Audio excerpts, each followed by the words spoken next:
And then right around the jetty, and that four-letter word, the dock. That is really sort of the end of the line for any sort of people and commercial activities that are busy.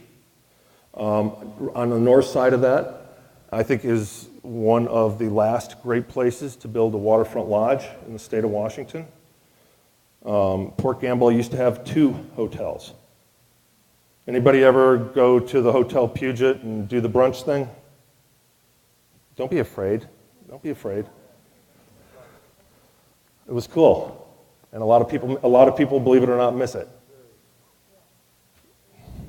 And that's what Port Gamble needs to do. It needs to be part of this economy, and it needs to be part of attracting people and keeping them here. And that is an amazing site, and it's outside the bay itself. And then on the other side of the dock would be some small retail, and then a waterfront restaurant. Because really, in this peninsula, how many truly waterfront restaurants do you go to? How many really on the water?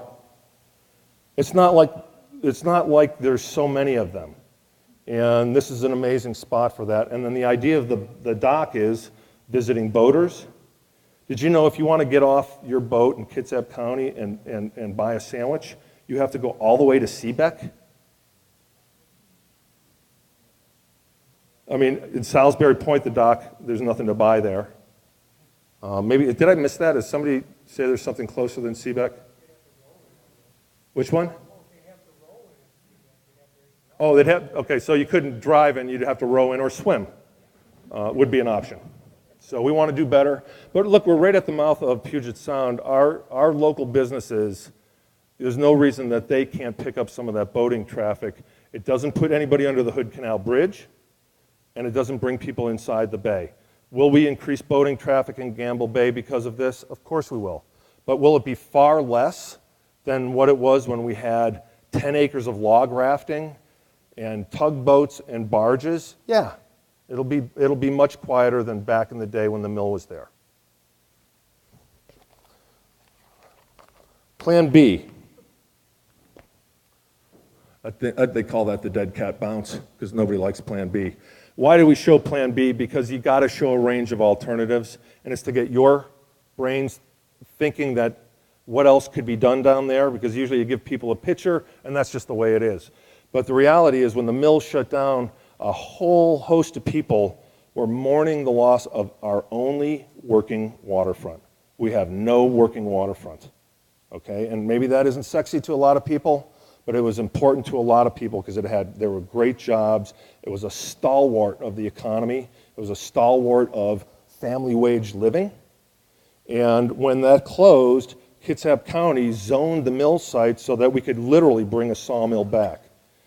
We are not saying that's our preferred plan. We really like the mixed-use plan of Plan A, but it's there. And I would love to see, and we gave you the little green stickies, to say, is there anybody brave enough to choose Plan B? Because, you know what? That's what history was. That's what history was, and it wasn't all bad. Next. Okay. Can you see that? No matter what we do, it will be more beautiful.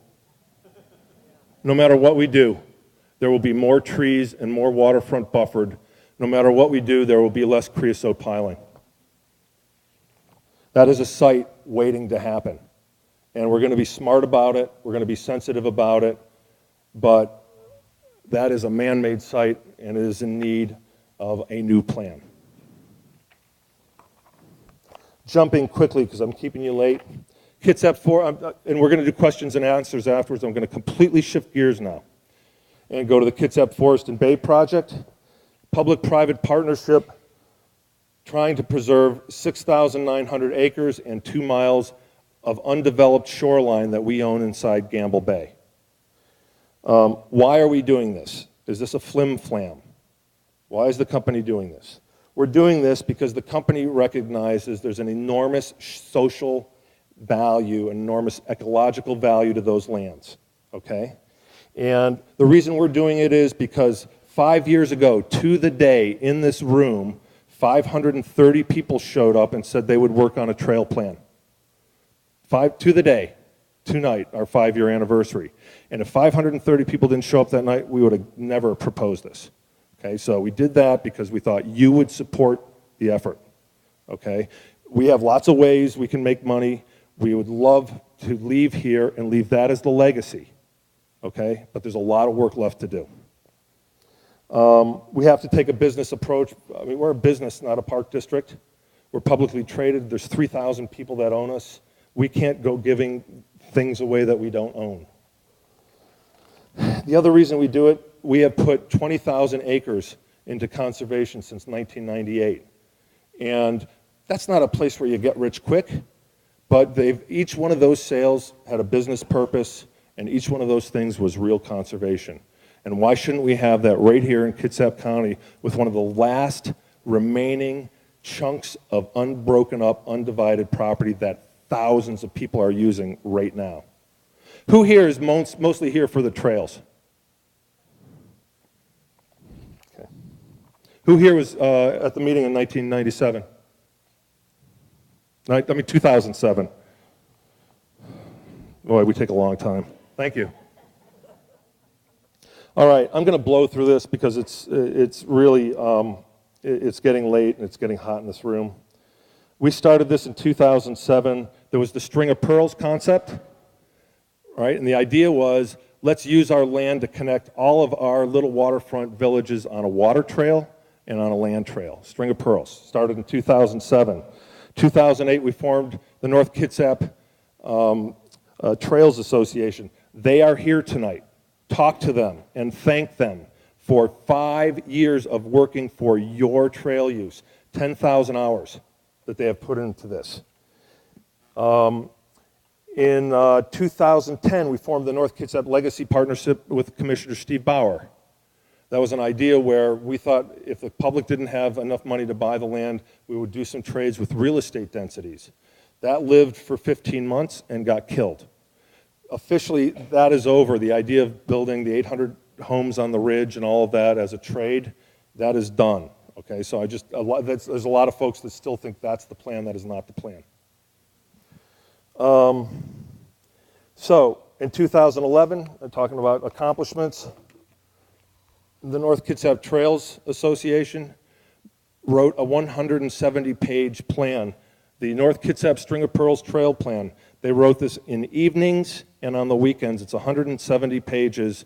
It is a gift to the county that they presented and wrote, and the county adopted this as an official planning document in 2011. I would really like to recognize their work, please.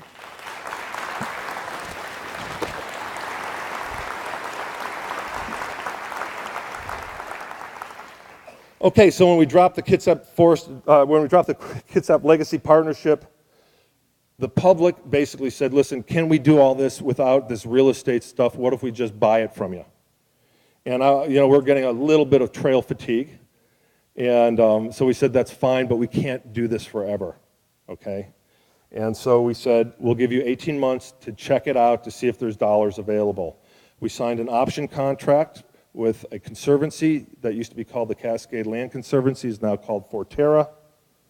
And then we formed the North Kitsap Forest and Bay Coalition. Those people are here tonight.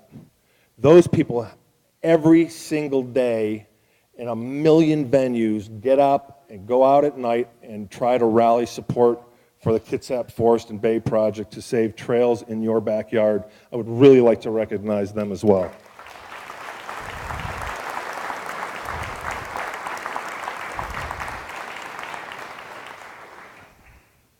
So you've seen this map before. The dark green stuff is what we're working on together. This is our partnership. It's about 1,600 acres in Hansville, about 2,000 acres around Kingston, and it's about 4,200 acres attached to Port Gamble, and then 2 miles of shoreline. And the way this thing evolved is when the company made the decision to exit North Kitsap, we noticed, oh my gosh, we can get from our Arborwood project all the way to Port Gamble, and the company owns 90% of the route. What could we do? So we put signs on the trailheads and said, this land is changing. If you care about trails, get your butt in a seat. And 530 people showed up. If you did not show up, we would not be here tonight talking about this. Everything around here is all about grassroots, and you guys showed the will, and we have stuck with you, and you've stuck with us for 5 years.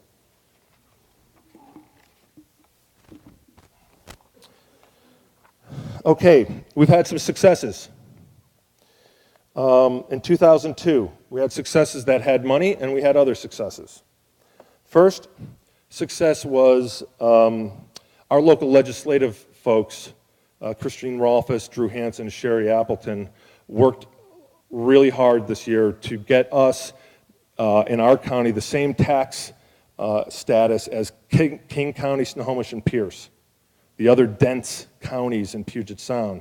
And that's it is a tax treatment that says if the county buys this land, it doesn't have to pay a forestry back tax, which is worth about 10% of what the price would be.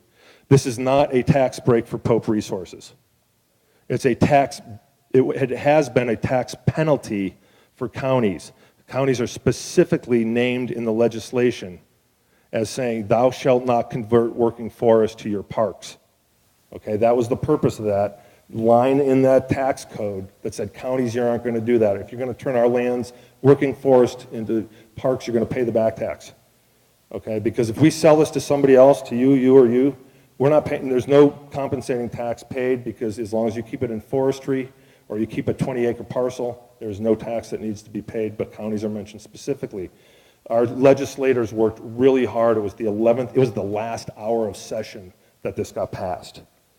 The Puget Sound Partnership has recognized and picked this project of a handful of projects as its #1 funding priority. That is an excellent status and excellent recognition for all the work these guys have done.